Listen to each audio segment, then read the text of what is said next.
Salute everybody. I want to welcome everybody to this demonstration. Could Naziah Harris still be alive? Evangelist Kenneth Mitchell thinks so.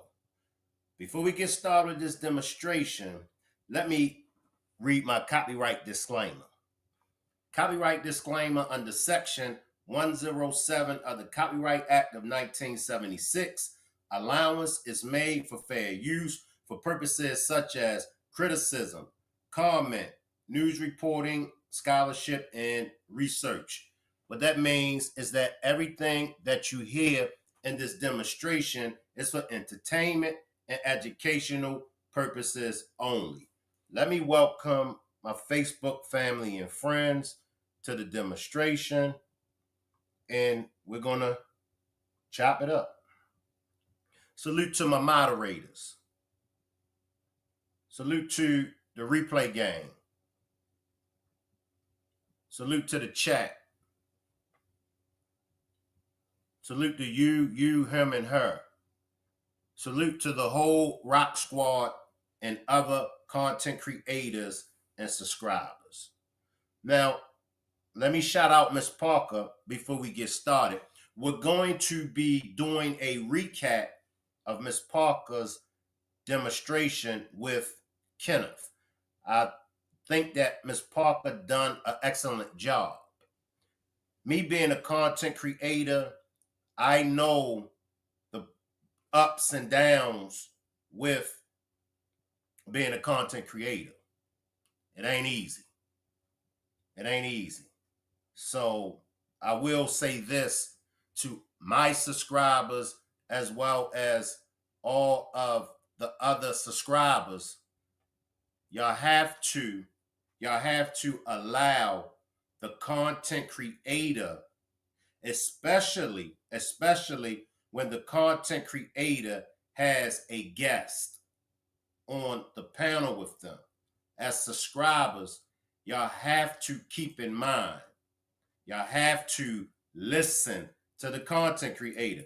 Some content creators are just let y'all go all out. Some content creators, they don't care, how y'all act in the chat. Some content creators don't care how y'all act on the panel. But then other content creators, they do set rules. And if the content creator set rules, if they're telling y'all, hey, look, don't do this, don't do that, please respect the content creator's wishes. Now, let's jump into the evangelist. And I want to give a shout out to the evangelist, Kenneth L. Mitchell. I want to get a shout out to him. It's not easy. It's not easy coming on social media, coming in a hostile environment. It's not easy, but at least we have to respect him, and we have to at least give him credit for coming on Miss Parker's panel to tell his story. Because at the end of the day, it's all about where is Naziah Harris. At the end of the day, it's all about justice for Naziah Harris. All right. Sometimes, you might hear, and I don't believe that this will be Kenneth's last time coming on somebody's platform. If he comes back on Miss Parker's platform, and if he repeats things that he had already repeated, let him live. Let him live. If he comes over here, and if he repeats things that he said over Miss Parker's platform, let him live. Let him live. We don't want to scare the guests away. We don't want to scare them away. Whether we are against the guest, whether we are for the guest, we have to respect the guest. And we have to let the guests tell their story. And then later on, then we can chop it up. Now, because this is a reaction to Miss Parker's demonstration, I will take the least off of everybody, and I will accept all comments. I will accept all comments. You know, if you was in agreement with Kenneth, that's fine. I'll accept that. If you disagreed with Kenneth, I'll accept it all. But just keep in mind, when we as content creators, when we have these guests on our panel, please listen to the instructions that the content creators give us. All right. Now, Kenneth, the evangelist Kenneth, okay, I done some homework on him. And then I found out from 7 Miles Radio, Mark D, that there was a 40-year-old man that had touched Naziah Harris. So that always stuck in my mind. So then when one of my subscribers, when they shot me the information on Kenneth, I said, could this be that 40-year-old man? Let me do a deep dive. Let me do my homework on Kenneth. Now, where I want to go at. Let me go to Miss Parker, y'all. I wanted to come. I know what I wanted to talk about, Kenneth. All right. Two things. And then I'm going to come down to the chat, and I'm also going to drop the link. If anybody want to join me on the panel, when I drop the link, feel free to join me on the panel. I want to talk about the birthday party. Miss Parker asked him about the birthday party. And I also want to talk about Kenneth's belief that Naziah Harris is still alive. Drop a 1 in the chat. Drop a 1 in the chat if you agree with Kenneth as far as Naziah still being alive. Drop a 2 if you disagree. One thing that really stuck out to me as far as his belief in what he said that Naziah Harris is no dummy.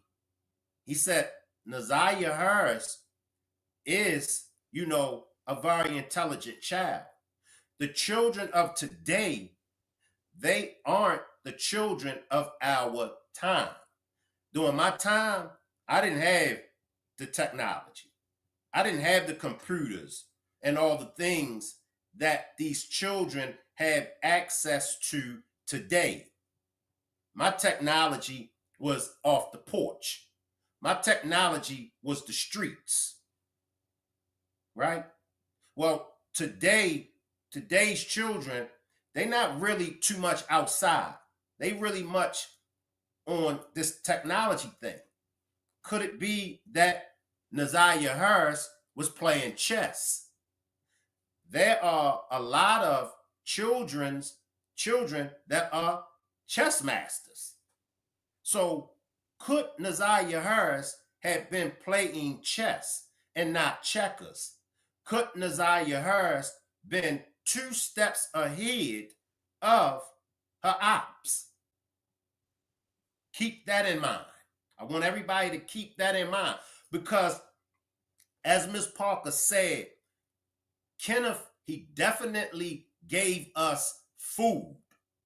And everybody in the Rock Squad, y'all know how I feel about food.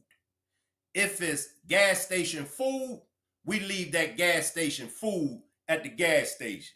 We don't believe in taking in no food that's garbage. But if it's a home cooked meal, and if it's seasoned well, we gonna eat. And I do believe the food that Kenneth brought to us, I think that food is a home cooked meal. Kenneth's relationship runs deep. He mentioned that he was around when Naziah was in the car seat. Naziah was just a little puppy. The other children, Shannon's children, Marquita's children, wasn't born yet. So Kenneth, he knows the ins and outs. All right. So remember, we're going to focus on the birthday party, and we're going to focus on could Naziah still be alive? What gives Kenneth the assumption? What gives Kenneth the belief that Naziah is still alive? All right. I'm going to jump into Miss Parker's commentary, and then I'm going to come back to the chat. All right. And remember, I'll take all comments. I'll take all comments, whether you agree with them, whether you disagree with him. I will take all comments. Let's go to Miss Parker. Once again, shout out to Miss Parker. And shout out to Kenneth for appearing on Miss Parker's show. And I'm not going to forget the young lady that made it all happen. I'm looking for you in the chat. But I have to give a big shout out to Talk with Prince. Where you at, Talk with Prince? I want to give a big shout out to Talk with Prince, because Talk with Prince is the one that actually made the interview happen. She's the one that made the interview happen. And that was a good look. That was a good idea for Miss Parker to have Talk with Prince up on the panel with her.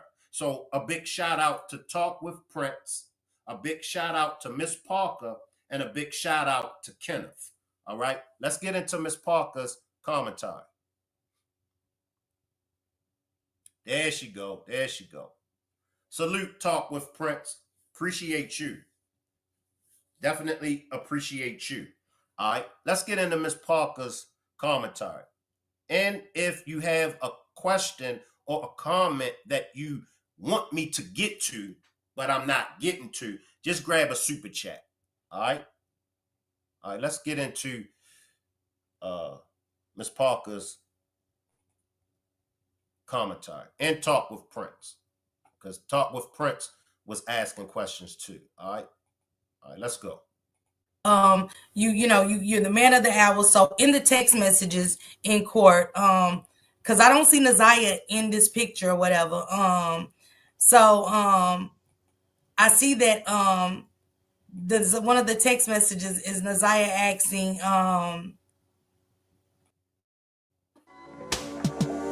Unlock the world's largest, most liquid financial market with Forex.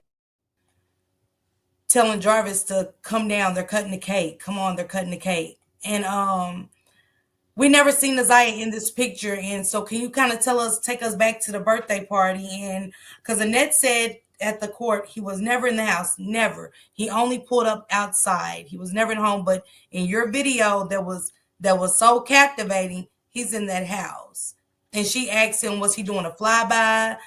He's supposed to be family. Was he staying? And stuff like that. So that doesn't sound like somebody that's not in the house. So can you kind of break it down about the birthday party and stuff like that? I think that was Zairius, the one they call Porker, Marquita's son. I think that was his ninth birthday party, if I'm not mistaken. And I did a Facebook Live of that birthday party. I tried to get all of them in on the picture in the video. Um, it was. Let me just stop it there. So, because I was always wondering, was he the one recording it? So he basically is telling us he's the one that's recording the birthday party. So for those that didn't wasn't able to attend Miss Parker's interview with him, he is the one that's recording that birthday party that we all see on video, where Miss Annette breaks her neck to get to the other side to talk to Jarvis. So that was Evangelist Kenneth recording that birthday party. Was the way to remember the birthday party, as well as it was the way to, you know, even have other birthday wishes, whatever. So when that birthday party was there, I believe he may have streamed through. Uh, kind of like a hello, how you doing, goodbye. But and I can say that he never lingered in the house other than when he was helping to paint something or move something or. All right, let's stop right there. Let's stop right there. So it kind of like matches up with Miss Annette's testimony when she said that Jarvis pretty much stays outside. So according to Kenneth, he really don't be in the house. But then the question is, how would Kenneth know that if he's not always there at the house? But I'm going to, go by what he's saying as far as he really only came in the house really when he was, painting or doing other handyman things around the house. So, because I was one that was, on Annette's head as far as saying, well, I thought you said that uh, Jarvis don't come in the house. Now, because we're going to have those that's going to say, Shankrock, watch out, because it's a play. Now, I did hear this. I did see in Miss Parker's chat that some of y'all were feeling like Annette sent Kenneth. Drop a 3 in the chat. Drop a 3 in the chat if you think that Annette sent Kenneth to do the interview with Miss Parker. Drop a 3. Some of y'all was saying that Annette and Kenneth is running a play. Kenneth is coming to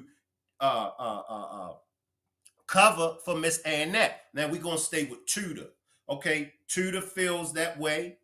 We got Ariano 26 feels that way, and everybody is entitled to how they feel. We got Linda that feels that way. We got Gemini says 2 and some change. We got Tudor says he definitely got her blessing to do he definitely got her blessing to do the interview. We got another 3. We got 2.5. We got 3. Okay, so we got some 3s down there that it's a play, and Miss Annette is behind it. Leslie says, I don't know what to believe. All right. Is Kenneth a neighbor, or what is the connection? We're going to get into that connection, and I'm not going to play all of Miss Parker's demonstration because I want Miss Parker to get all of the traffic. I want all the views.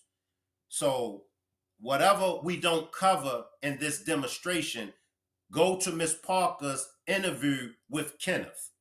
That's how I do my reaction videos. I don't never play the whole video because I want that content creator that I'm doing the reaction to, I want them to get all of the traffic. But we're going to try to cover as much that we can, but I'm not going to cover it all because I want Miss Parker to get all of the traffic. All right.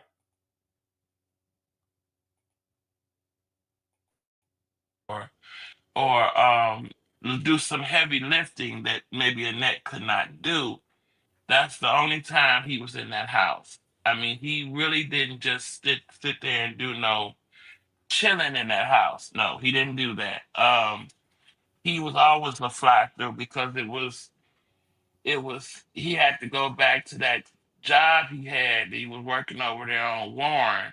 I think it was an oil change place that he worked at. That's what I was told. And so he never did no serious hanging in that house. No, no, no. Now, if there was any serious hanging that I did not know of, because again, at what point in time I had moved from Detroit and I was here in Cincinnati and I can't see everything that happens and I'm not there. I don't know, but when I was there, I never seen him do no serious hanging. From idea to submission, empower students to do their best work with Grammarly's comprehensive AI writing assistant. There in that house, no. And is it fair to say that, from what we've talked about so far, you heard Naziah and Vari always talking about they wanted to leave and stuff like that, and you did say you felt like some things that Marlene, y'all let me cook for a minute, okay? I'm gonna get to y'all questions and things like that. Just give me a second.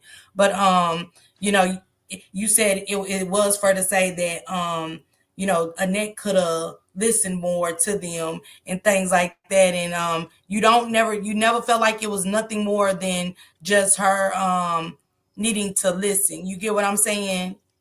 Yeah. You didn't see anything else or felt anything else to why the kids automatically just felt like, I want to leave, we want to leave, you know what I'm saying? Because that Avari eventually did run away a couple of times. Now I'm gonna stop it right there. Now I think that was a good question from Miss Parker, and I think that whole dialogue between them were very good. Now I have to say now, in Miss Annette's defense, I have to say, in all parents, grandparents' defense, look, there's no manual on how to raise a child. And even if there was a manual on how to raise a child, we're all human. My children, as good as a father I was, my children will say, hey, Dad, you could have been listening.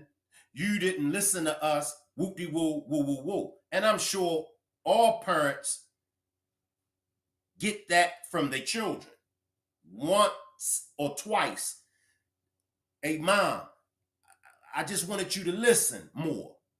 Dad, you wasn't listening to me. So for me, I'm not going to hold that over Miss Annette's head.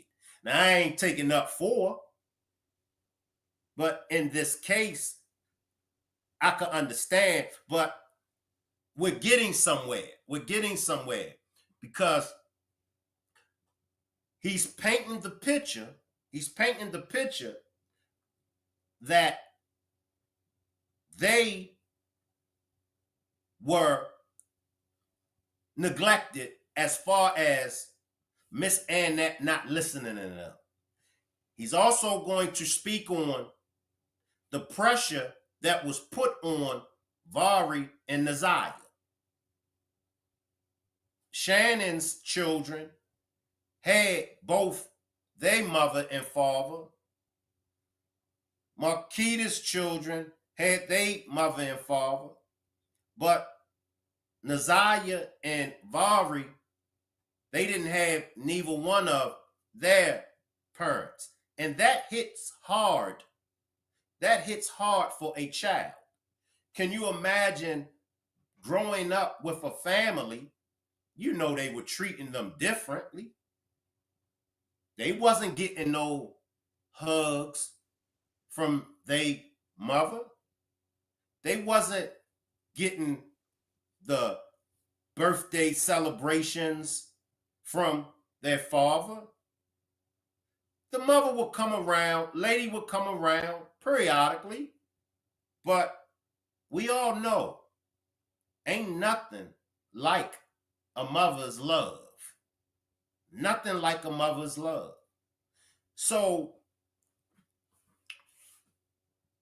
I can understand. Let me just say that. I can understand. And then also, Miss Parker mentioned to him about the chains that was on the refrigerator. That was another good question. The chains that was on the refrigerator. To me, hey, well, because the children were of age, and let's go Bernie Mac style. We know some children, because some of us got them Bernie Mac children that won't listen to you. You know, some of us got the Bernie Mac children. So I don't think that the chains were on the door, on the refrigerated door, to starve them. Let me say that. I don't think that those chains was on the doors to starve them. I believe they was going in the refrigerator, eating up all the food. And he mentioned that Annette spent $1,300, $1,400 on food and clothes. But let's get back. Okay, Nene says, I do. Okay.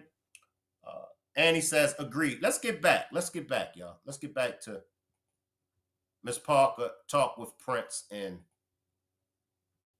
Kenneth. Stuff, and he did I heard say, about it. he said there was no love. They was never able to do anything.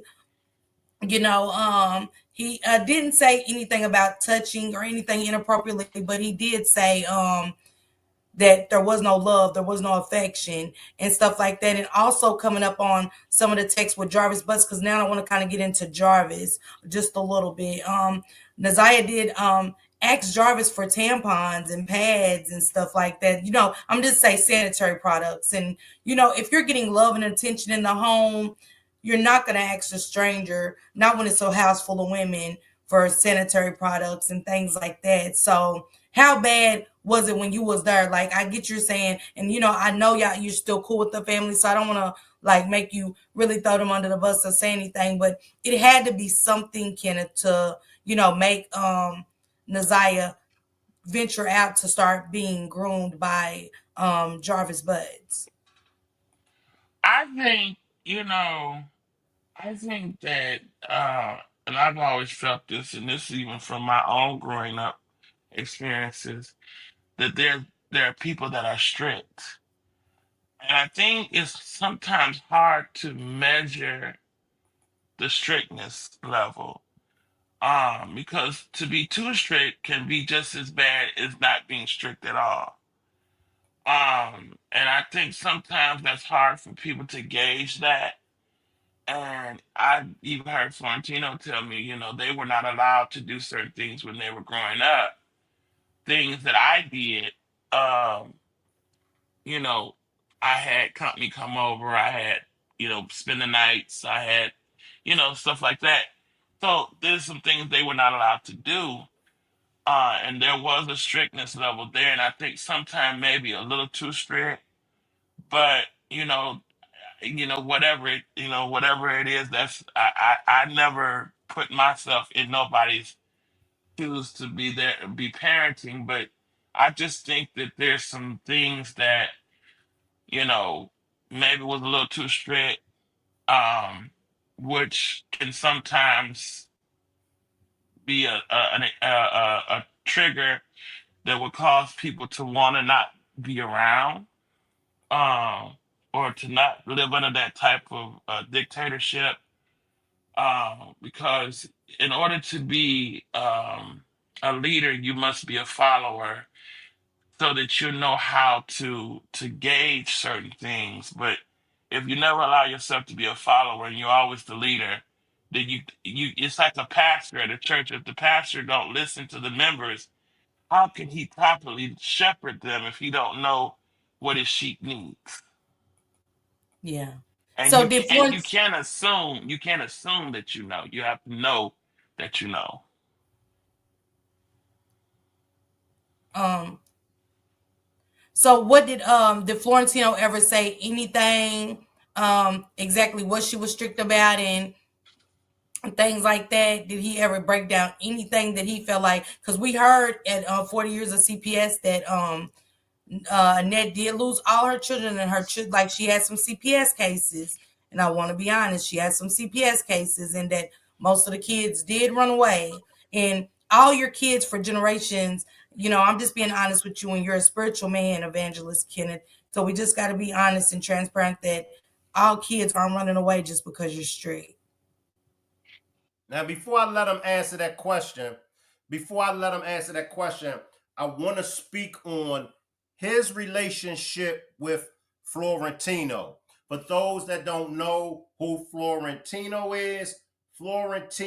is Miss Annette's son. Now, on a couple demonstrations ago, I had Roxy's mother, Kenya, on the show, and Kenya mentioned that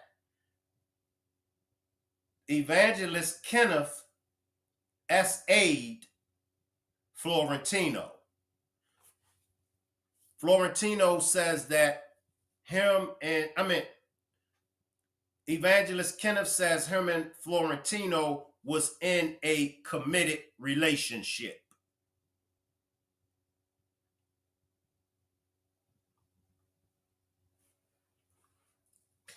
Is he the one with the blonde braids? The one with the blonde braids is, I believe, the Evangelist Kenneth. I don't believe Florentino had blonde braids, but I'm not sure. Y'all could correct me in the chat. Somebody can correct me in the chat. But Florentino is the one that called into Mark D's 7 Miles Radio. And remember, he was talking about his mother, Annette. And remember, his voice, the voice was a feminine voice. And many of us believe that that was Shannon or possibly Marquita talking to Marky D, sounding and trying to be Florentino. But if Florentino is a transformer, then that explains the feminine voice.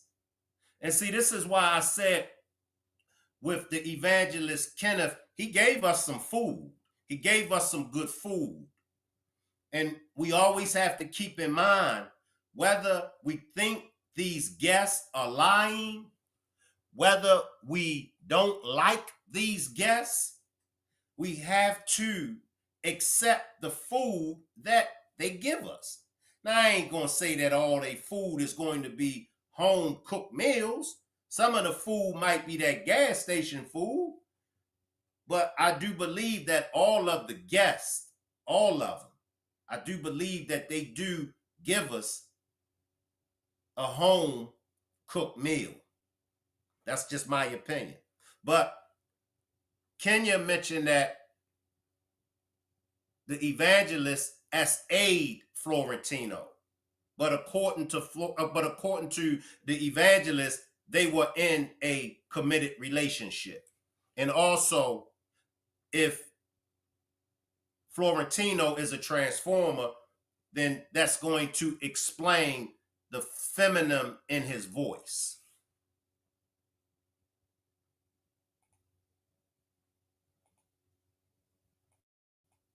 You know, that's why I say again, sometimes when you're too strict, when you're going over the line of strict of being a leader, and you're becoming more of a name they call it, and I can't think of it right now, but when you get into that level, that will cause people to want to leave your presence, because you're doing too much. You're going over the line.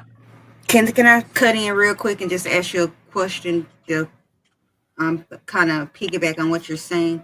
At any Mhm. time, did you ever speak with Annette about how strict she was being on the kids? No, because I don't, like I said, I don't get into telling people what to do with their children, whatever. The way I look at life is like this. If I see you putting too much uh paprika in the pot, and I know that it's gonna be nasty, that's your pot that you gotta eat. That ain't my pot.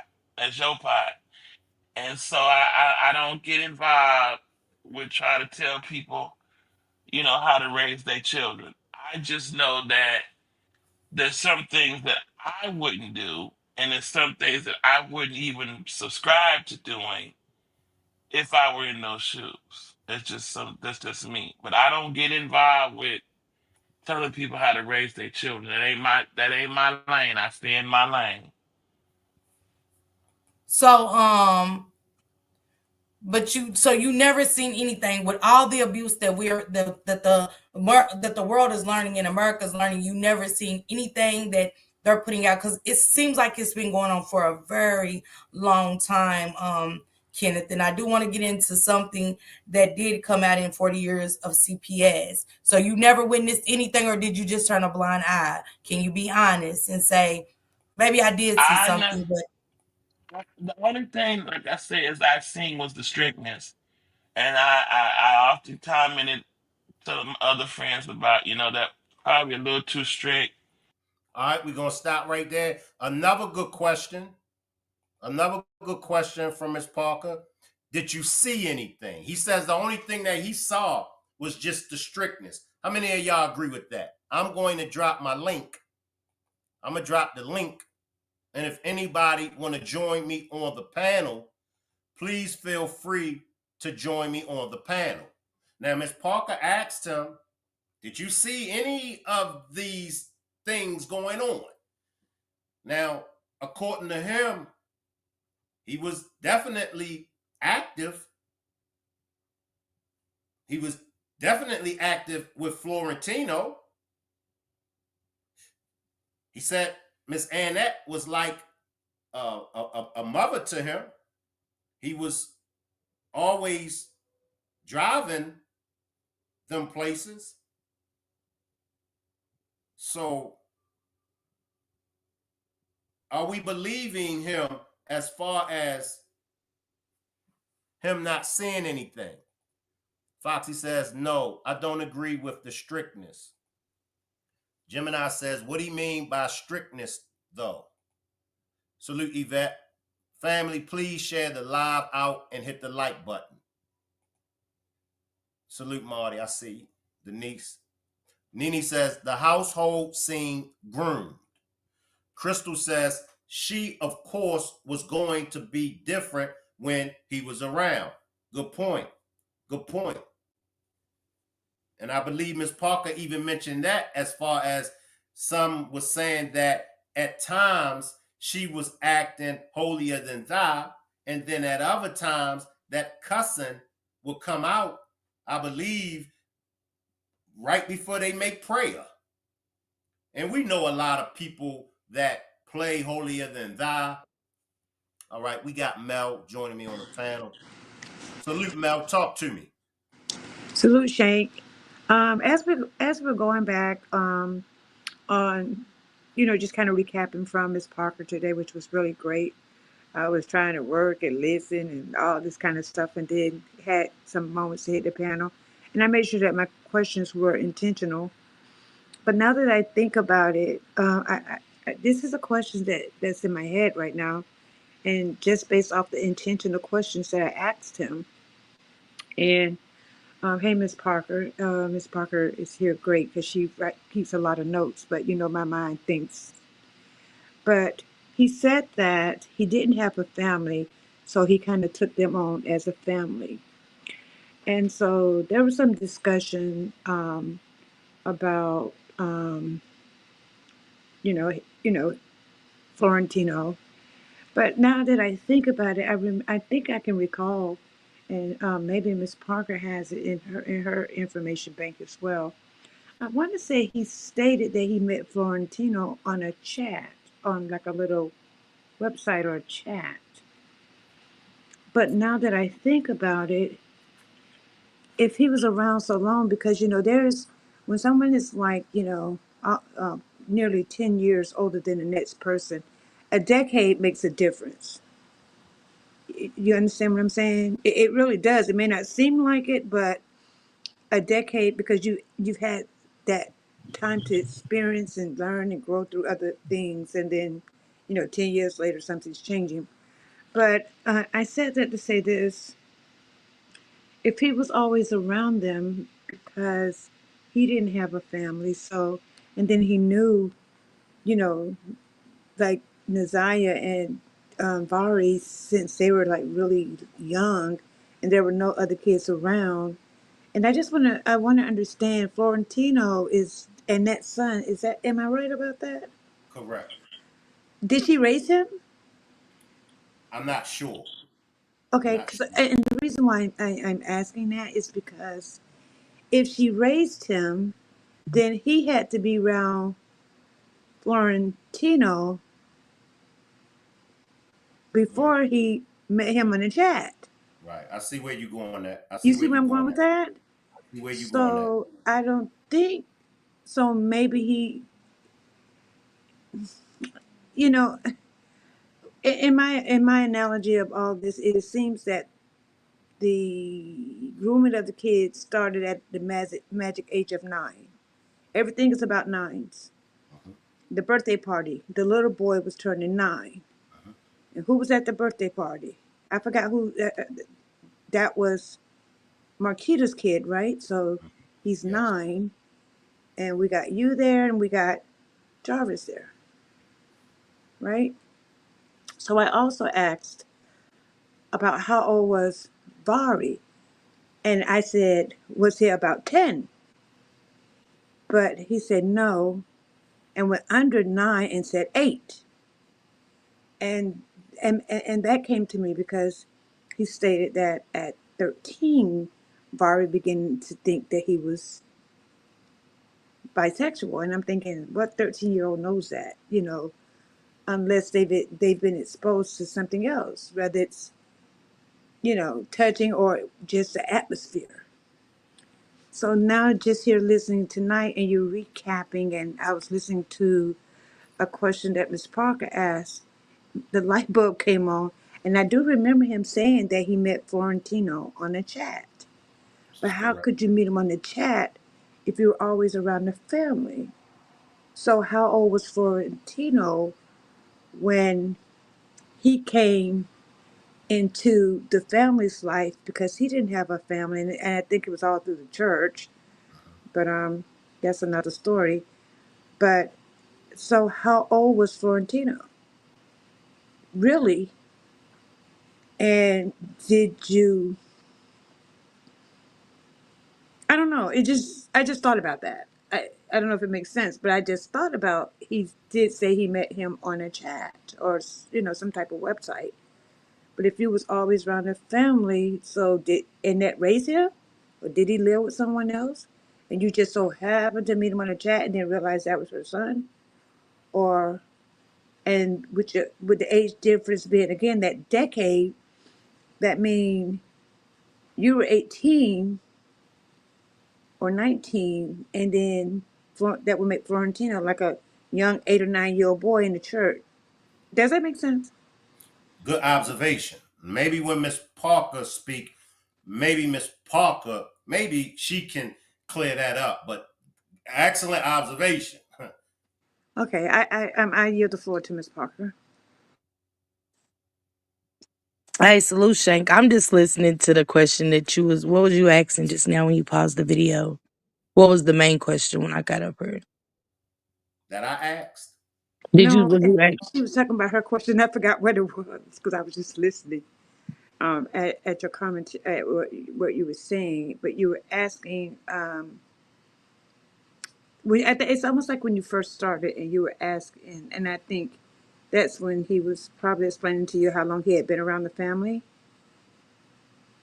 But when I forgot what the question was that you asked earlier today when he said that he met Florentino in the chat.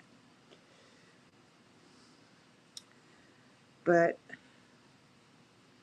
I Yeah, do he remember. definitely said that. See, that's why I'm saying we couldn't get into a lot. But he definitely said he met him online. But he said he had been around before when Naziah was even born, and and stuff like that. So I try to get to the questions of um how long lady had been clean and stuff, even to that point, because the father had even stated that lady had started doing coke before him and lady made Naziah. And Right. they're saying he said like, so it was almost like y'all had to let him tell their story because basically he's telling Annette and Shannon's story for them, the lies and the. That's why I said behind every lie is the truth, Exactly. So you have to just listen and kind of and a take lot of trying in. to clean up the pedophilia that was going on. See, they sent him to be the storyteller. But in And the he's telling the story, but it's up to y'all to listen and take notes and dive deep into what's true and what's not and say, oh, I always say when they tell a story, it's true, but they add 20 on 10. I've always said that about them. Just like he said, I met Florentino online, but it can't be if you've been around the family. Like you said that, you know what I'm saying? That's that 20 on 10. Meaning that the essay, you know what I'm saying, and stuff like that. And I asked him about Kenya, saying that he touched the kids, asking about the children and things like that. And he was like, oh, she just didn't like me because I was from the LGBT community. But, Kiwana came in the chat and said she definitely never said he touched the kids, but she said she did say him and Florentino had a lot of physical abuse in a relationship, you know what I'm saying? And she didn't like that. So for them to be angry, like I said, and then even when he tried to put the 20 on 10 to the age gap, I know it's not true and it was younger than that. You get what I'm saying? Based off of him saying, I was 28, he was whoop de whoop. And I was like, but that's still too old. That's that 20 on 10. It's the truth that he was messing with him when he was young. But I'm gonna add 20 on 10 and say I was 28, he was 18. But see, 18 was to look as if it made it legal. And I'm gonna give That's y'all that one more. 20, that's that 20 on 10 male that I'm Yeah. telling you about. You know what I'm saying? I'm not gonna say that I messed with him young. That's why I said it's a lot of covering up of pedophilia in the home. It's a lot of truth. It was a lot of truth in that story. But you gotta ask, okay, what really happened? Right. Now I want you to remember he said he was with Florentino for 3 years, right? So add 3 years to 18 and tell me what you get. 21, right? Mm. Now he's a legal adult. So now he's a legal adult who's able to get it out and handle things on his own. But when you're still like I mentioned earlier, 18, a lot of people 18 has not even experienced sex, so they still don't know. You feel what I'm saying? Like I just can't. I just You gotta stop digging so deep, Mel, and just go with they're adding 20 on 10. You get what I'm saying? You add yeah. I numbers, just don't want to say but the go wrong back thing out that the play. Florentino was underage when he was Yes. inappropriate with him. But they're gonna say, okay, that's that 20 on 10. I was actually, and he was of age when no. Mm-mm. He wasn't. It was the refrigerators didn't have lock ons it, when I was around. No. You know what I'm saying? Because if you Mm-hmm. go back to the dates of the times he said he was there and even the birthday parties, if you go back to some of Naziah's TikToks and stuff like that, those dates showed locks on the fridge. You know, and it's like I said, if y'all would have let us share, it was more like with the freezer and stuff. He said something deeper with the freezer. That's why I said y'all gotta stop going so deep down the rabbit hole, listen to what he said and they're your story. Yeah. Let me slide in for a second, ladies. Let's talk about his belief that Naziah is still alive. How do y'all feel about that? Because to me, he made something very interesting stick.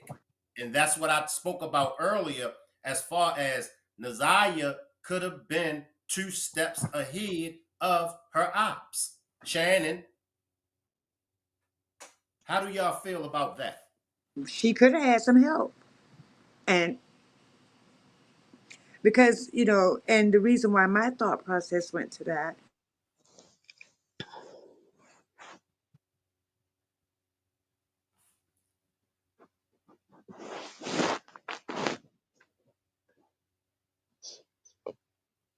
You went out, Mel. You went out, Mel.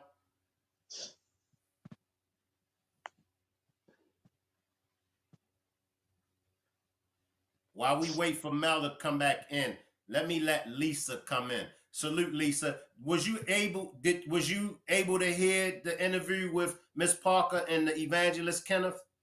A great portion of it. Um, What, go ahead. my thing is how important is 17 versus 18. You gotta keep in mind that you're talking to a alleged accuser, so he's going to shape it the way he wants to. But the difference between 17 and 18 is very important. But what I did notice is that he said, I called Miss Annette and asked her if he could move in. So that gave me an outlook on her way of thinking. She's whether she agree or not, she see this older person interested in her own, and she allows them to go with him. And that's the same way I think she handled the little baby. She allowed this older person to be too much into her uh flock company. And then people kind of, I want to like sidebar to this birthday party, and I put in the chat, everybody's listening to the conversation, and you sometimes ask yourself, well, what do I look for? What do I look for? The things that you look for may not be obvious, and you may not be correct, but just be mindful. At the party, there's this little girl in the bottom uh, left of the screen, has like braids or like a mushroom, and they're singing happy birthday, and she's not. She's very distant from the activities, and that's one of the signs. I'm not saying that the child is or not, because there's a such thing as an introvert. Like if you punish a child, you say, go to your room. An introvert is okay with that because they like being alone, and an extrovert is a bother because they like being not confined. So this could possibly be, but that I noticed that, and I feel like see something, say something, whether I'm wrong or right. And sometimes you just have to jump out there and not pay attention to what everything everybody else is paying attention to, but kind of like put your eyes on what's different in the picture. And I just wondered if I'm the only one. Am I picking? Am I the only one that noticed that this child, whomever she is it something on her mind? Is that the way she is? Or is it something more? Because I've come to the conclusion that this could be an investigative story, but however, a history. And at this point in time, we really have to close our eyes and think about the Naziah up the street or down the street, and try to not talk or dig into the next person's history because it never happened. Try to be a savior for the next person. What exactly do we look for? Because everything seems important after. You know what I mean? You Stay, know. stay right there, Lisa, because I wanna read Capricorn Chronicles comment. Okay. Capricorn Chronicles says, to me, he made it seem like Naziah planned this.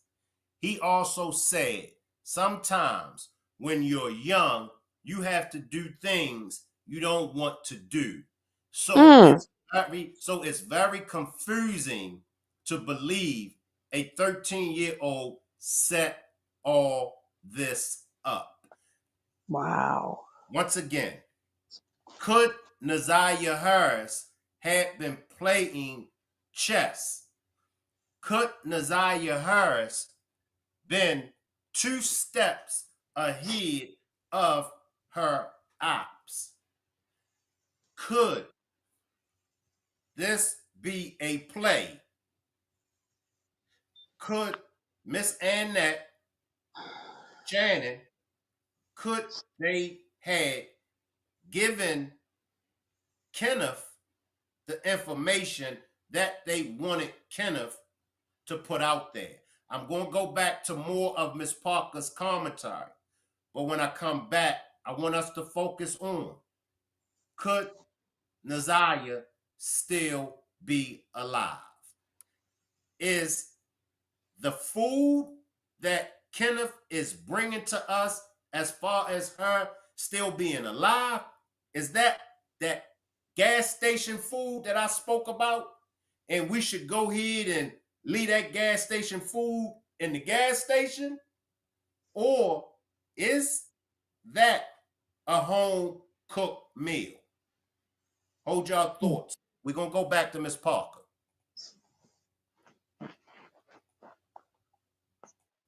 but it was my lane to be in, and I didn't, I don't turn a blind eye to things. It's just that if I didn't see it, I just literally did not see it. And so I'm Right. telling you that I did not see it. But then, as they say, sometimes when you're not in the closed doors all the time, you don't see everything.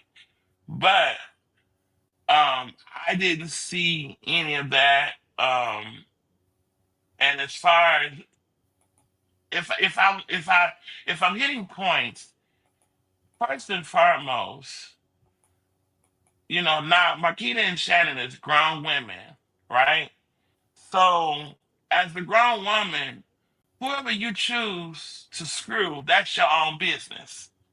Now I would I would suggest that maybe you slow down to know who you're messing around with, because obviously they did this, which is why we're here now having this conversation about this individual. But who you deal with, that's your business. That ain't got nothing to do with nobody else who you deal with. But how you moderate it too has, an effect, a big effect on its outcome. And obviously there wasn't enough moderation there. Empower your students to be more authentic, impactful writers with Grammarly's comprehensive AI writing. And was you dealing with was you evangelist at the time you was messing with Florentino? Because they're like, he's a man of God. Why would he, it's just, what I'm saying, as a man of God, offer guidance instead of just being a friend and saying, oh, I don't want to get into your business, but with you being a man of the cloth, you're giving your guidance on that. You know what I'm saying? Well, Like, I did speak about a situation with Marquita, and we kind of fell out for a minute during that time. So I'm like, okay, you grown. I'm not your parent. I don't have the right to tell you what to do. But I'm gonna pray for you. But I don't have the right to tell you what to do, and you do what you do. So I did speak about that, and we actually fell out about it, and that wasn't something that I wanted to get into. But, I just believe that, again, listening, understanding could have curbed this whole situation. Um, I believe that these two young ladies, whom I've known since they were teenagers, young teenagers, I believe that when they got grown, whoever they chose to mess with, or whoever they allowed to mess, themselves to mess with, that was extremely exclusively on them, because they make their choices for their lives. What my stepdad used to always say, what go in my mouth don't come out your butt. And what go in your mouth don't come out my butt. So what you do and who you choose to do it with, that's your own business. Now, do that cause me to love them any less? No, I see them as sisters. I love them too as sisters. And I would not let anything come up on them uh if I could stop. If it took me giving my own life, I would go to that point for those two young ladies and for that whole family. But there is some things as far as listening, that listening plays a big part. That listening brings a big part of this situation. Because if you listen, if you give your ears to listening, it's just like they tell us in church how sometimes we always talking to God, but sometimes we need to shut our mouth and listen to God. So that listening plays a big, big part. I mean, epic levels. That listening plays a part. Let me slide in. So he didn't answer Miss Parker's uh question, and I don't know if he ever answered it, but Miss Parker asked him a simple question. With you being an evangelist, with you being a man of the cloth, was you a evangelist during the times that you and Florentino had your relationship, or did you become an evangelist after? So that was a good question. Let me see what the chat is saying. Wendy says, individual see how they address Naziah. Nobody cared for her. Right, individually, right. Good point, Stasia. Too much about, but don't block me. When was Naziah due? To the true facts.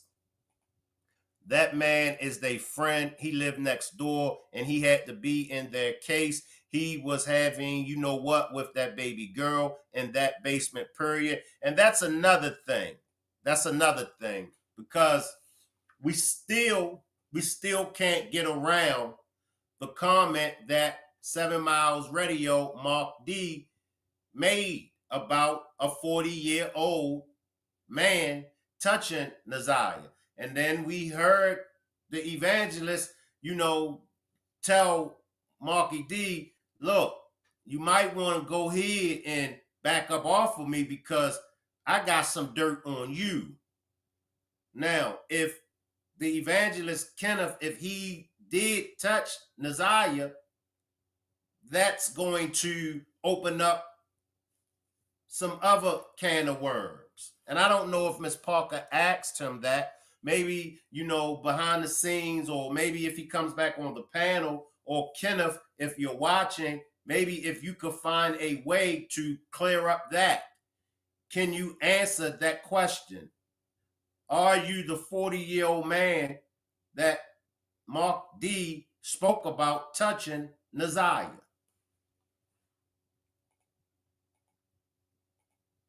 It was some deflection on certain questions.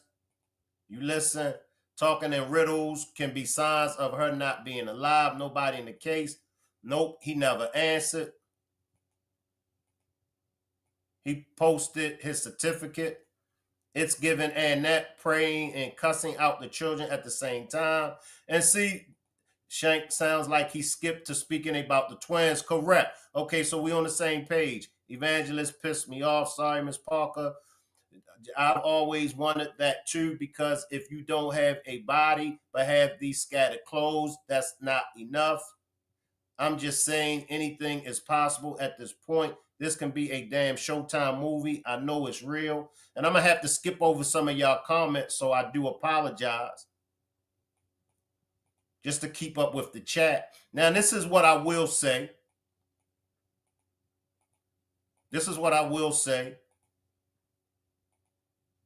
God's children, people of the cloth, they are human.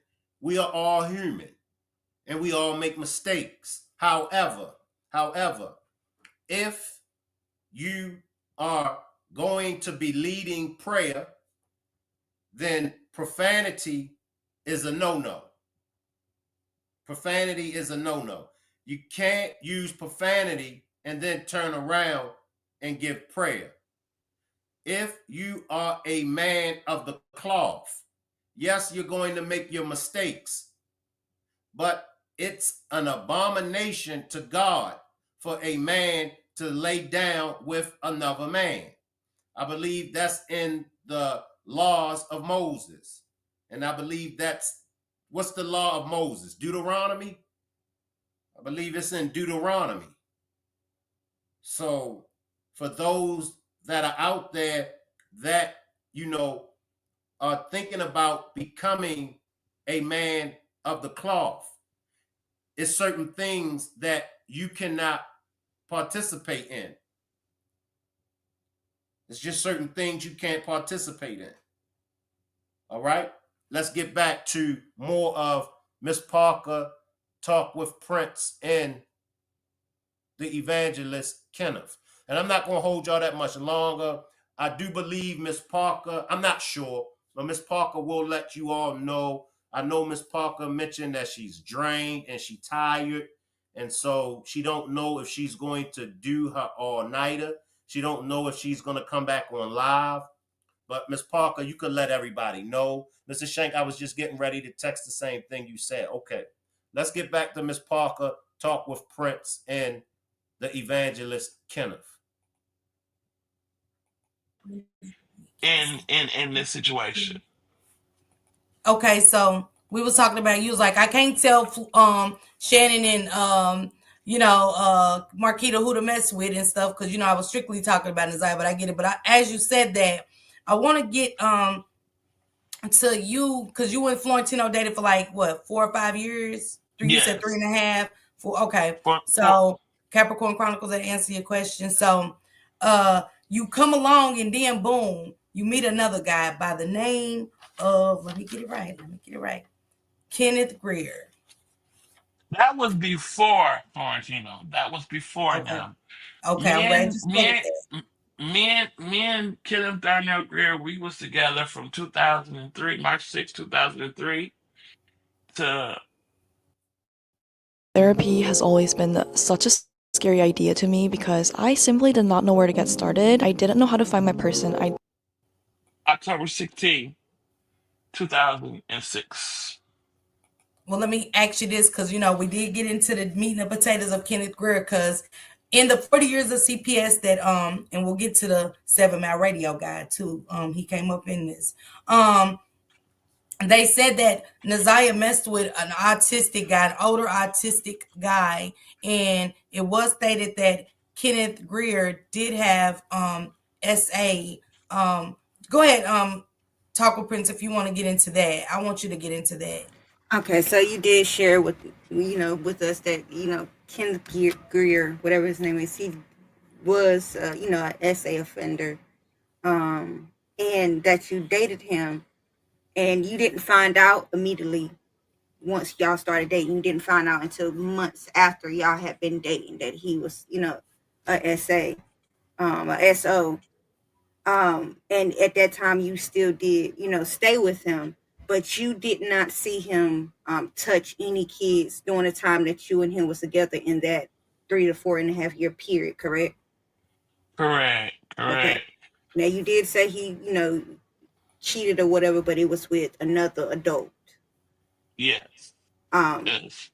But you did also tell me that he is and does know Florentino and Annette, and he does know the family, and that he possibly could have been around the kids at some point. Yes. So is it possible that he actually could be the one that touched Naziah or one of the kids? Is that a possibility? That's a possibility. At the beginning, I didn't see this, but I do know that he knows Florentino, he knows Annette, he knows the family. And as being such, he could have been over there, and it, you just never know. You know what I'm saying? I want to know, who was it that touched Naziah? Was it the Kenneth Greer dude, or was it the evangelist Kenneth? Who touched her? I need to know this. Who touched her? All right. Now, the mere fact that you was with this dude, see, this is the man code. This is the man code.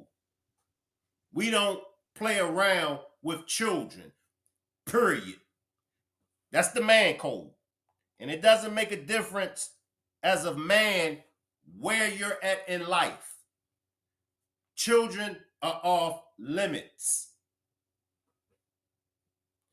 Children are off limits. So, who touched her? Who touched her?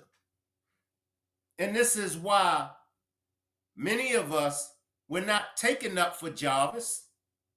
We're not giving Jarvis a pass. But many of us, I believe 9 out of 10 of us, we know that Jarvis is the scapegoat. Jarvis is the pawn. Right? Appreciate that super sticker, Wendy. Appreciate that super sticker, Wendy. Now, why wasn't the 40-year-old man that touched Naziah, why haven't he been charged? Right? Why haven't he been charged? Why haven't Annette and Shannon, why haven't they been charged? Right? Why haven't King been charged? Right? Somebody tell me why Jarvis is the only one that's being charged with this. Somebody, let me come to the chat. Can somebody tell me why Jarvis is the only one being charged? Caller says, right, Shank. Love Angel says her jacket and sweatsuit had more DNA than just her and Jarvis, and it said male related. Could that be the baby? Exactly. Make sure y'all hit that like. Get my likes up, y'all. We got 424 people watching. We should have 424 likes. Make sure y'all hit the like button. Okay, I'm up out of town, so I'll pull up. Exactly, Shank. Or any food that violates a child, period. Right. Thank you. Right, Shank. Thank you for the support. I don't know, Shank. I want to know. I do believe Jarvis was the only man to touch her. Okay, Nene feels that Jarvis was the only man to touch Naziah. Drop a 7. Drop a 7 if y'all agree with Nene. Drop a 8 if you disagree with Nene. Drop a 7 if you agree with Nene. Drop an 8 if you disagree. His history, perhaps. So there were other predators bothering her too. Facts too. Yes, you are. Jarvis being charged because of his past history. They only had proof of him and Naziah. Ms. Parker says, if you read between the story, he tells it, but I'll let the chat tell it. All right, I see a lot of 8s down there. Okay. I see a lot of 8s. Black Goddess says, I believe he going to sing like a mockingbird before trial. I think he going to tell on all of them. Mel says, look at how deep the family is. Nene says King as well. So we got 1-7. I see a lot of 8s. I see a lot of 8s. Jarvis is the fall guy, but he's far from innocent. And yes, we all know that. King guilty too. Let me skip over these comments. That's what I'm trying to figure out. All right, we got 160 likes. Okay, we getting there. Hit the like button. Make sure y'all hit the like button. All right, let's come back to some more of Miss Parker, Talk with Prince, and the Evangelist Kenneth.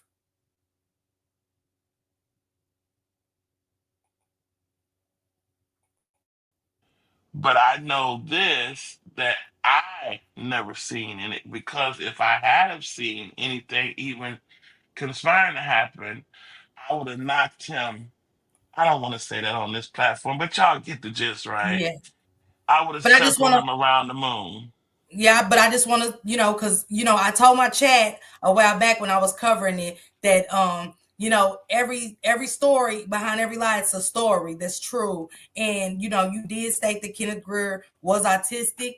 He does have a lot of SA offenses, and that he was around the kids, and it's not impossible that he was the one, you know what I'm saying, that they was talking about. And I stand behind that one. Okay, good. So we got with Kenneth. So remember that, guys. Take your notes for that one. So let's get into Marquita and Shannon. So Marquita, 17, pregnant by a school guard, right? That was very much older than her. So here we are again with the kids messing with. Let me stop that, y'all. You can't make this ish up, y'all. You cannot. Appreciate that super sticker, Kimberly. Now, Marquita, 17, pregnant with an older dude. See, you can't make this up right here. And this is why Miss Annette has a lot of explaining to do. And not only do Miss Annette has a lot of explaining to do, there should be some charges. There should be some pending charges. There should be some charges coming Miss Annette's way. You can't make it up. You can't make this up. Let's hear what he got to say.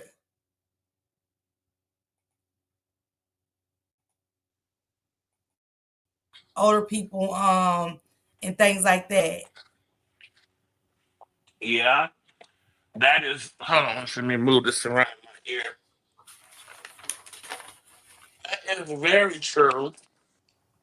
And again, as I said before, me and me and Marquita had fell out because I had mentioned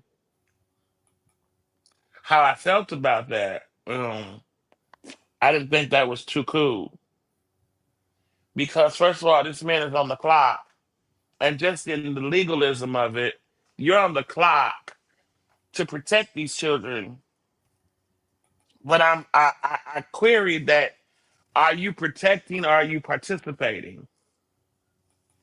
Because if you're participating, you're not doing what you're on the clock for. So that definitely was like it was a query about that, like what's going on with that. But again, I had to realize that, you know, I don't have no children and she certainly ain't my child. I do love them. I do love them girls. Um, I love them, with my whole heart. And I love Naziah, and I love Tavarius. I love Beauty and Gorgeous and Glamorous and all of them with my whole heart. But I'm not their parent, and I'm not biologically related to them. So I can't control, the rules that set before them. Um, I can't do that. So I had to step back on that. I had to step back on that and just let that be whatever it was, is, or whatever, I had to let that be.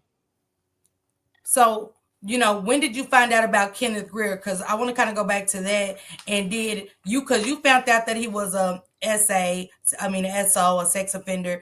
And, when did Annette and them find out that he was a sex offender? Because clearly, if you found out, they found out as well, because his status sheet says a lot. You get what I'm saying? So, and you Oh, well, said I that was, told her.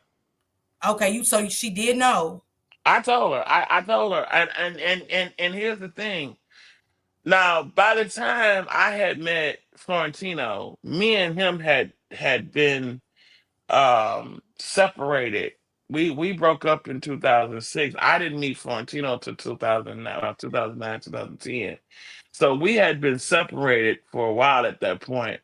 But I tried to not set things on a level of, okay, we can't be cordial, but I just know that we can't do that no more because first of all, you're not faithful, you're not committed to your relationship, and you have a whole lot of other things that you're dealing with that I just can't deal with no more because it just my mind is just getting fed up with that. But we can be cordial.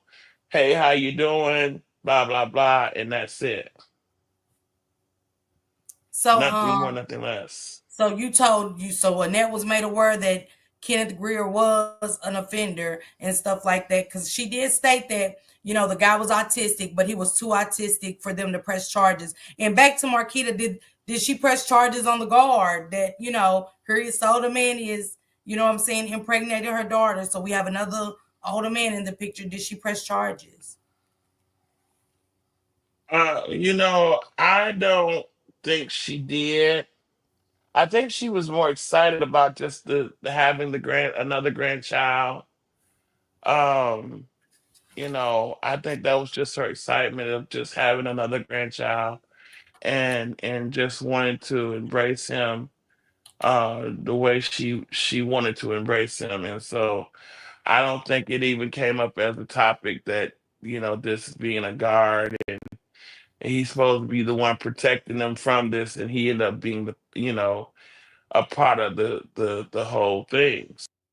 We're gonna stop it right there, y'all. How was this able to happen? Appreciate that super sticker, Kimberly.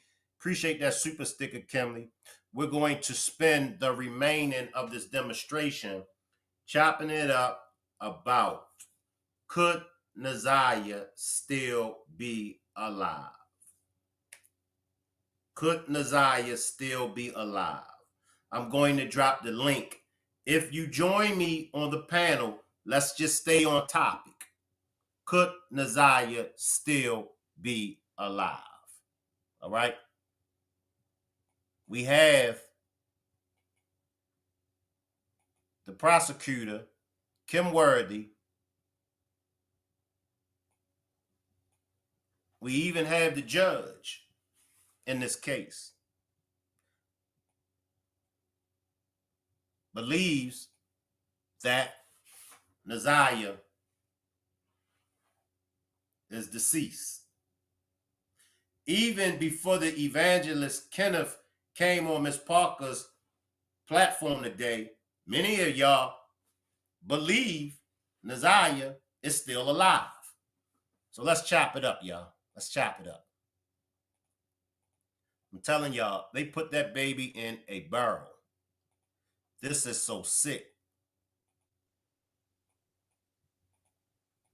He was around this family longer than 5 years. If he was with Kenneth G before Florentino. Exactly. You know what I mean? I mean, it's right there, Almighty Streams. He been around the family.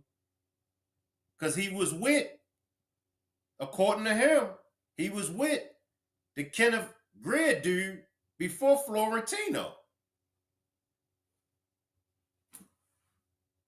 Debbie says it's the norm. No, she is not. Salute, Black and Missing Children. Salute. I see you. Salute. Nene says no. Salute, Nakia. Nakia, salute. This about to make me very mad. I see you, Brent. Where is Naya? Exactly, Shank. Shaking my head.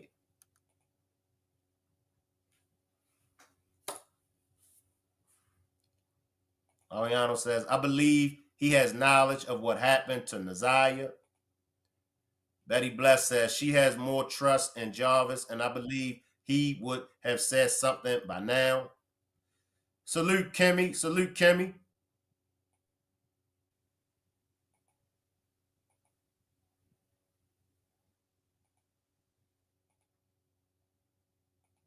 Come on in, Kimmy. Unmute your mic. Unmute your mic, Kimmy. Says something by now. Salute, Kimmy. Salute. Come out of the YouTube tabs. You got to close them YouTube tabs, Kimmy, so that echo can go away.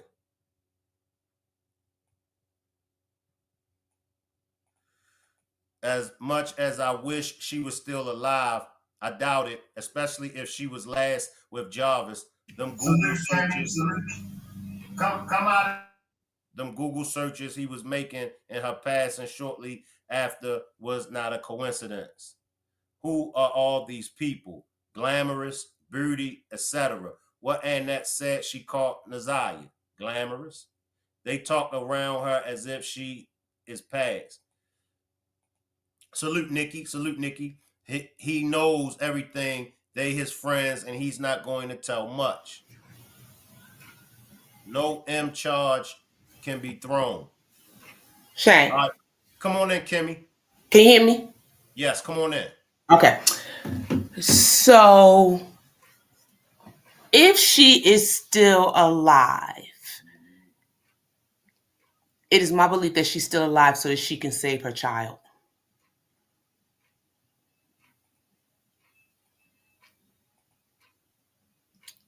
Because wasn't it a fact that they were trying to abort that baby?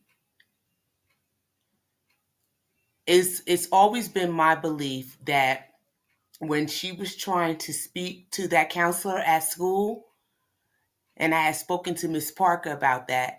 When she was trying to speak to that counselor at school, I always believed that she was trying to tell that counselor that she was pregnant and she wanted that baby. For whatever reason, she wanted that baby. I don't know whether she wanted to feel loved or she needed to love somebody, or I don't know whether that baby made her feel a connection to Jarvis. You know how some people feel like, a child, connects them to someone. And in her mind, she felt like, Jarvis was her man. You know what I'm saying? In her young mind, I feel like she really wanted that baby. And if she is alive, I feel like she is hiding somewhere, although I don't know where she would find the finances, where she would find the funds, unless, Jarvis is someplace in his sick little head. He has something to do with it as well. If she's alive, it's because she wants to save that baby. And we all know that that wouldn't be what Shannon and Annette would want. So, although if that be the case, That's a good observation. And I'm going to tell you why it's a good observation. Because for as long as I can remember,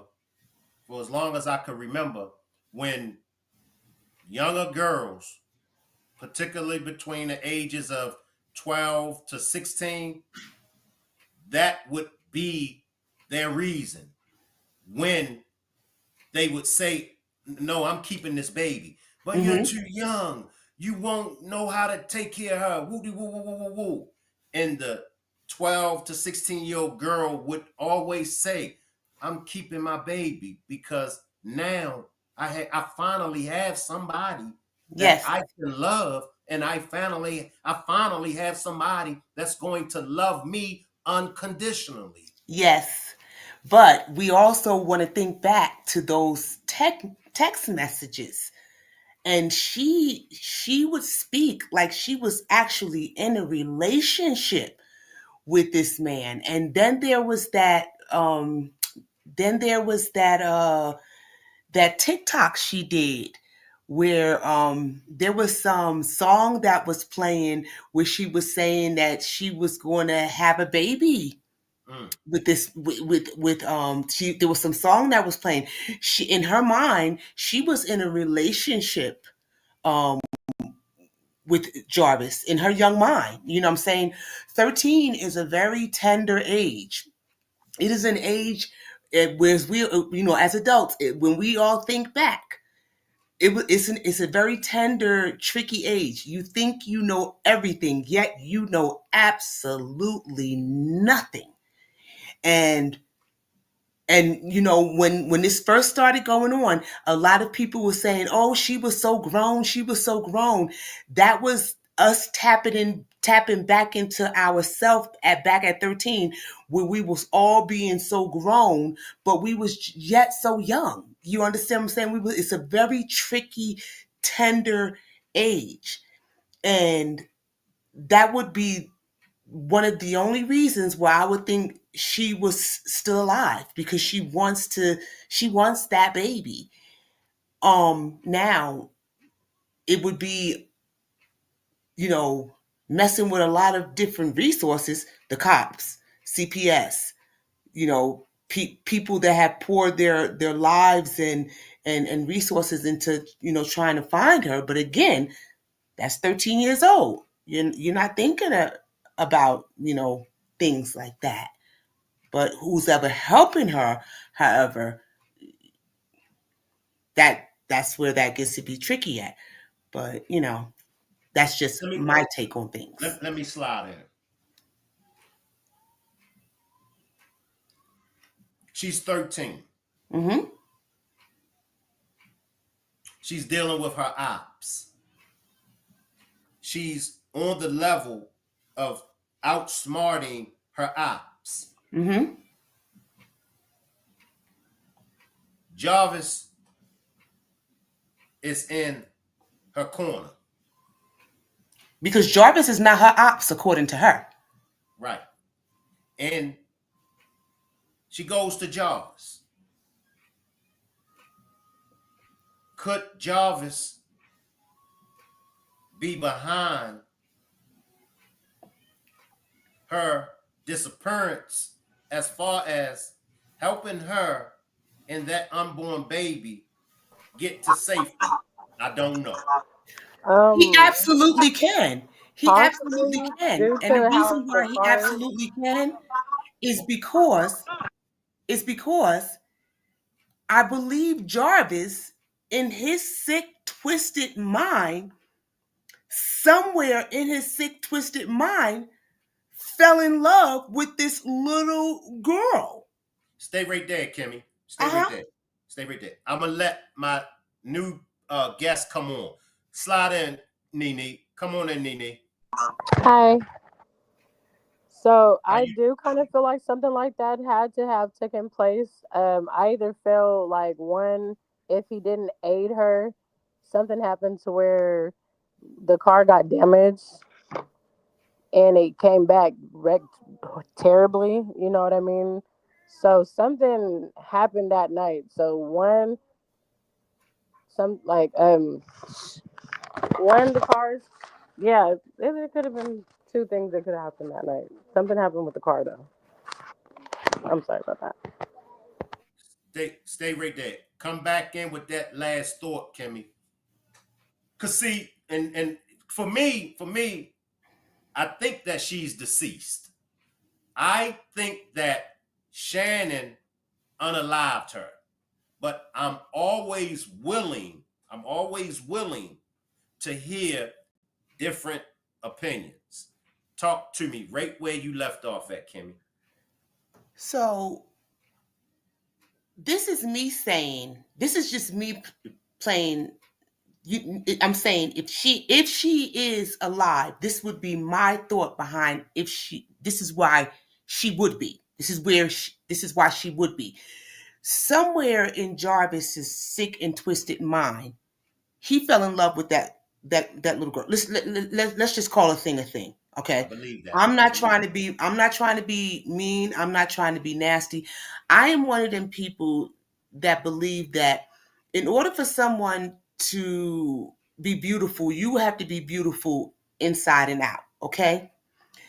But when we look at the long line of the women that Jarvis had marching inside that courtroom, Naziah, she was, come on, she She was looked she was better than beautiful. them. She looked Okay, better than them. there you go.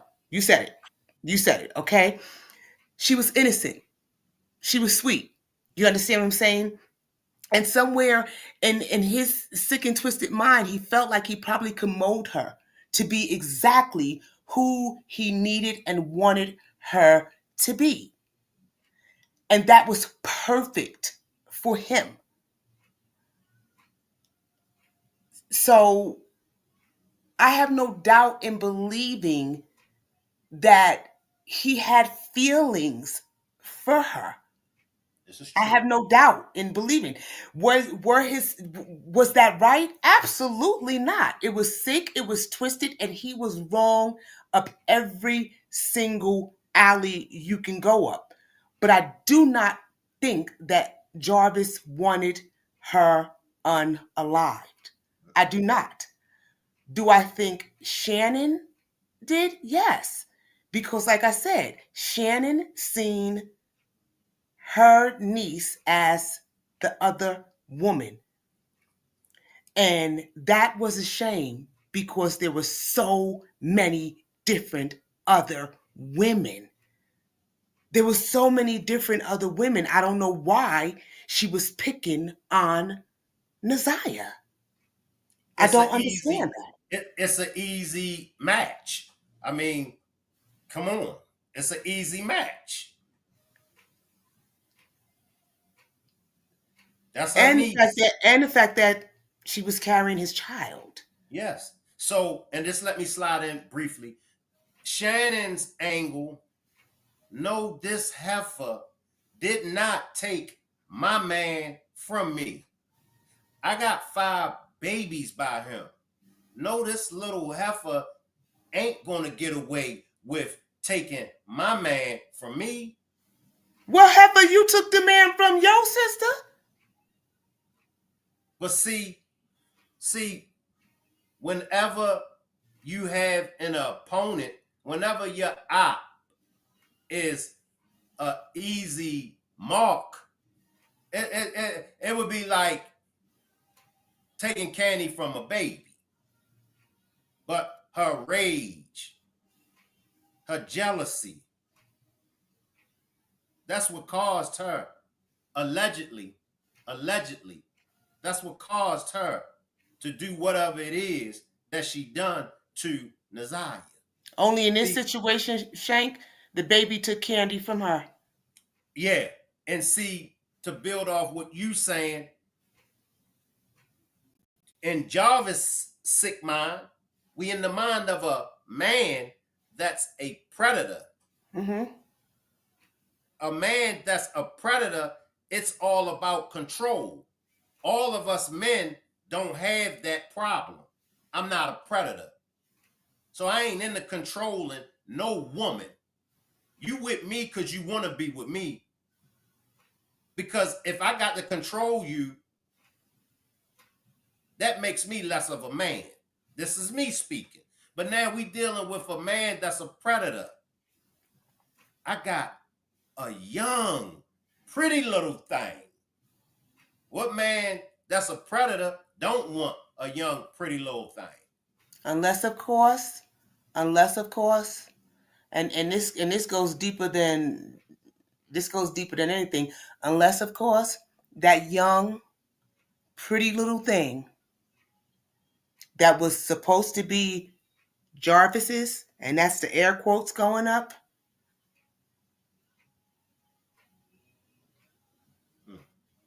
went across seas because Frank ain't American.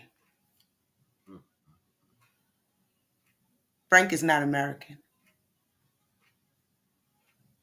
Unless she got trafficked. And so that's on a whole nother scale. And maybe that's why Jarvis's heart is broken. Because that means that she's gone and so is that child. Which then gets born and probably gets sold out too. But I'm just gonna leave that one alone. I'm gonna leave that alone. Any last words, Kimmy, before we get out of here? Pray. Just pray. Just pray. Because the more I talk about this thing, the more it just gets uglier. It just gets uglier. Just pray. Thank you, Shank. Salute.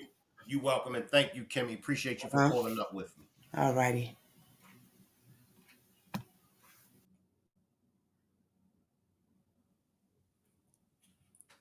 I be wanting to do some long demonstrations, but it gets to me, y'all. It gets to me.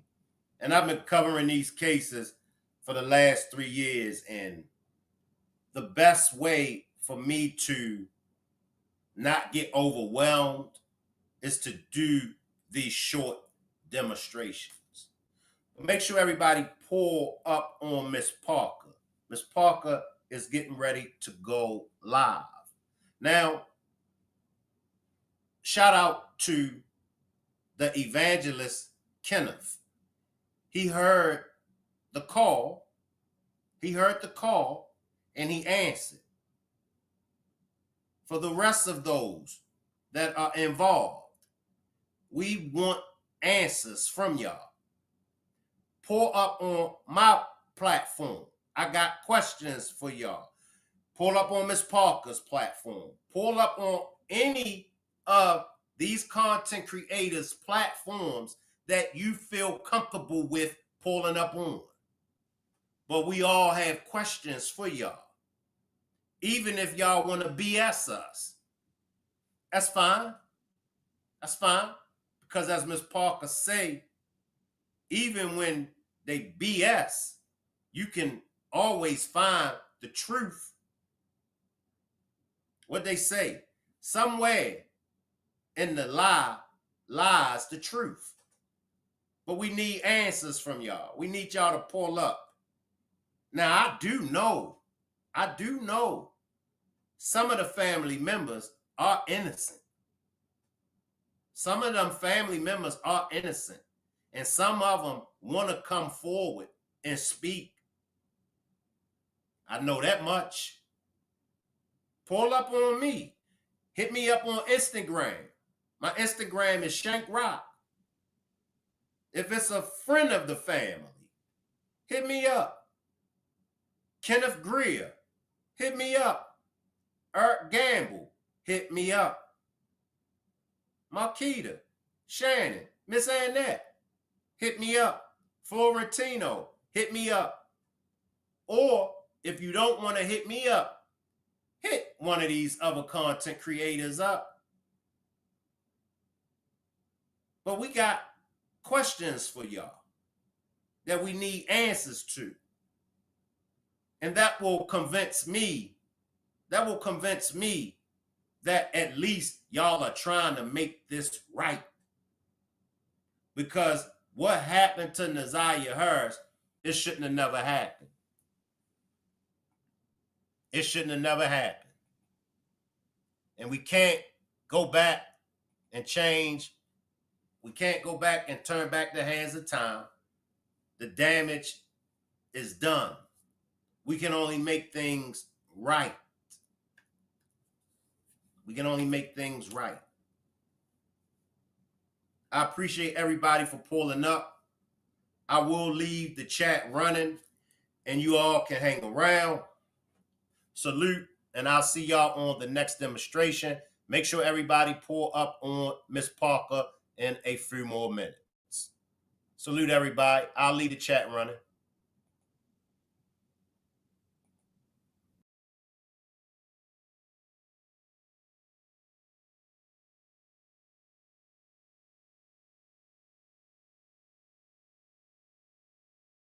Why do you think Keefe D is trying to throw you under the bus by implicating you being in the Tupac's murder? Well, to be honest, I think it's all the conspirators out there or the conspiracy channels that's out there that's feeding his head.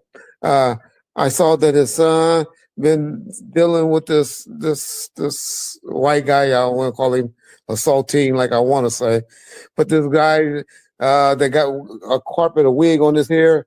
I call him Uncle Fester. He got a channel, and they've been pushing that theory and snitch no joke and all of them. They be pushing no theory. So when you start listening to all of them, and the PI that the court appointed them came out with this theory with it being on the case for 3 or 4 days, and then they were like, "Oh, it was Reggie Wright Jr. We got." But as the DA and everybody told me, say, Reggie, that's just a delayed tactic. They trying to delay the tactic. They got it pushed back a year. And so, hey, what we care? He's sitting in jail. And so it's just a delay tactic. Maybe they hoping some witnesses change their mind or die or something come up. But if you're innocent, you want a speedy trial. But if you know you're going to be sitting down for a while anyway, you'll be like, well, it's easier for my people to come and visit me at LA County Jail than it is, or Las Vegas County Jail than it is to whatever penitentiary they send you, because they can send you to anywhere in the state then. So I think that's what the plan is. And hey, give yourself a chance. Give yourself some type of defense. Right. So I ain't mad at him for trying. Yeah. Now I did hear him mention something about the witness. He said, yeah, the key witness is the one. Are you a witness for the state? Are you going to be a witness in that case? I went before the grand jury and testified to the atmosphere. I wasn't there. I was at the club. I was 2 miles away from where all of that happened. Right. The only thing I could testify to is the atmosphere, just what was going on around Death Row, the beef between Bad Boys and Death Row at the time, and all of that. That's all they asked me about. That's all I testified about. some of the procedures of how they roll and the security procedures and the lack of security or whatever that took place. That's all I talked about. The key witness is himself. Right. And then his homeboy, this dude named Dirt Rock, that used to live with one of the guys that was in the car. That's telling everything that dude was telling him. And guys from the South Side Compton Crips. Reggie Wright is an element guy. He wasn't there. How can you be the key witness if you're not there? So that's just people talking and running their mouths and throwing out opinions and all of that. It sounds good for the headline. Who else has a bigger name out here concerning that, that you could possibly throw the blame on? He fucked up. What he should have been saying is Reggie Wright paid me or had me do it. Then that would be like, oh, okay, he's saying that. But just to say Reggie Wright, is the one that did it and I wasn't there. And after I've been bragging about it and I ain't crazy, ask anybody. One day y'all just play it and then go to a sane person, a type of person that's generally going to be on a jury, meaning an auntie or an older cousin or something like that, and say, you got this guy that's saying, oh, I did this, I did that on BET, on Death Row Chronicles, on YouTube, wrote a book and all of that. And he's been confessing to doing this. And so the first question will be, well, is he crazy? No, he ain't crazy. He's sane. And he said all of this? Guilty. Now, people in the YouTube and all of that, we're a little different. We listen to this motherfucker now was talking about UFOs and stuff like that on Vlad channel.